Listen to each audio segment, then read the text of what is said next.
Good morning. This is KELOLAND on the go with all you need to know in news and weather as you start your day. A 41-year-old Lennox woman is facing charges of allowing child abuse to happen.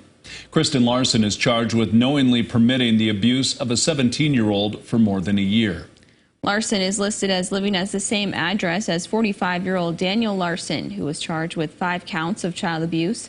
Court documents describe softball-sized bruises on the legs and buttocks of the victim. Investigators with the IRS and Homeland Security investigations are looking into a money laundering scheme that allegedly involved 3 Sioux Falls men. Officials say the trio defrauded more than a dozen banks, many of them in the Sioux Falls area. They're accused of then laundering that money to hide where it came from. Charges in the case include bank fraud and money laundering.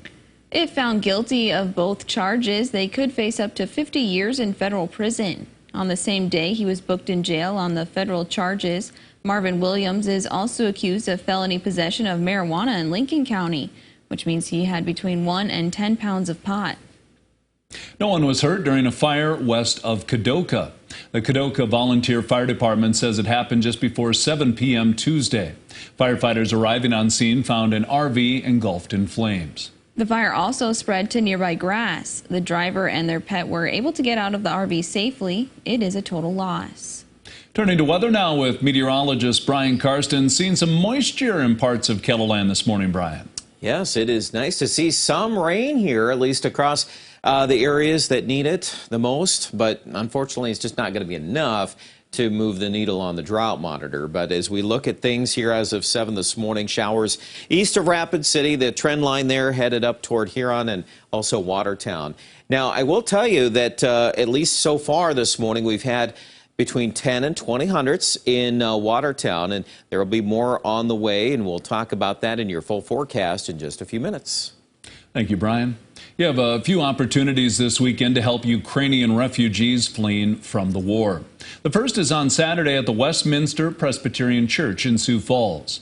The Ukrainian congregation Light to the World will provide ethnic Ukrainian food, including 5,000 traditional Ukrainian dumplings. The event is from 11 a.m. to 5 p.m. The second one is on Sunday at Cafe Rotisserie on the east side of Sioux Falls. 100% of the donations, silent auction purchases, and drink proceeds will go to Ukrainian refugees. The event will go from 2 p.m. to 4 p.m. The plan to raise admission prices for the South Dakota State Fair appears to be rolling ahead. The proposal calls for raising the daily entrance price for adults to $10 from the current $6. Children would see the daily fee rise to $5. Kids younger than 6 would still get in for free. The fair's manager says she's received a few emails saying the prices should remain the same. The legislature's Rules Review Committee will hold a hearing on the higher fees June 7th at the Capitol. Remedy Brewing Company in Sioux Falls has a beer that's sure to raise a few eyebrows. Big Sioux Brew, created specially for Earth Day, is made from purified Big Sioux River surface water. It's a collaboration between Remedy and the Friends of the Big Sioux River organization. When you post something about it and then you read the comment section and you hear the, I'm never going to drink that, like I wouldn't put my big toe in the Big Sioux River. And that's kind of the point. The point of this is to show that we have this amazing water resource that flows right through the middle of Sioux Falls. It's where we get our namesake. And it's a ridiculously dirty river. And so we're partnering with groups that are trying to raise awareness for how we can put efforts towards cleaning it up. There's a cleanup event from 10 to noon on Saturday at key sites along the Big Sioux River, with a beer tapping event to follow at Remedy. Coming up at the top of the hour, the Helpline Center is holding a conference on strategies to reduce the impact of substance use. It goes from 8:15 until 4:15 at the Hilton Garden Inn in downtown Sioux Falls. KELOLAND's Angela Kennecke will be moderating a panel at the event. Kelly Volk will be covering the conference and will bring you the details tonight on KELOLAND News. And that's a look at some of our top stories. Now let's get one last look at your weather with meteorologist Brian Karsten. Brian? All right, weather as we kick off the next couple of days here. First of all, today, well, you can see here on the forecast, we do have some areas of showers out there. Most of that rain will continue to pivot here to the east throughout the day part and into the afternoon.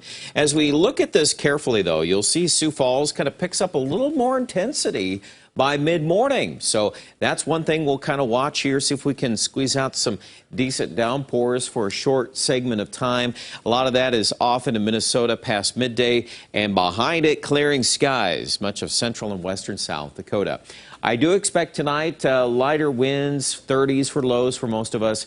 And for tomorrow, basically a pretty nice day, I'll say. 60-degree weather in the south, a few 50s here in the north, and then preparing for a storm system for the start of the weekend. Now, on the maps, you can see as the first one leaves, high pressure center moves in for Thursday, but then we quickly watch a developing warm front in Nebraska and Iowa.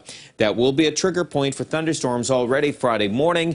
As the front lifts to the north, there'll be additional storms probably Friday night. Now, given the lack or at least the depth of moisture not as significant, we may not see as many thunderstorms, but the ones that do pop up on Friday night could be severe. Okay, so that's one thing to remember ahead of the low there. And then behind that system, wind-whipped snow along the Wyoming-South Dakota border. We do have winter storm watches in effect for the Black Hills into the northwest, and that's for some snow and wind. Of course, everybody's going to cool down early next week behind the low. There's a look at the Storm Prediction Center's outline on the severe weather chances for Friday. And again, there'll be more to say about that in the days to come. And that blizzard watch in the west, or at least blizzard-like conditions, are possible by Saturday. 50s and 60s today. We'll take that after the morning showers move through.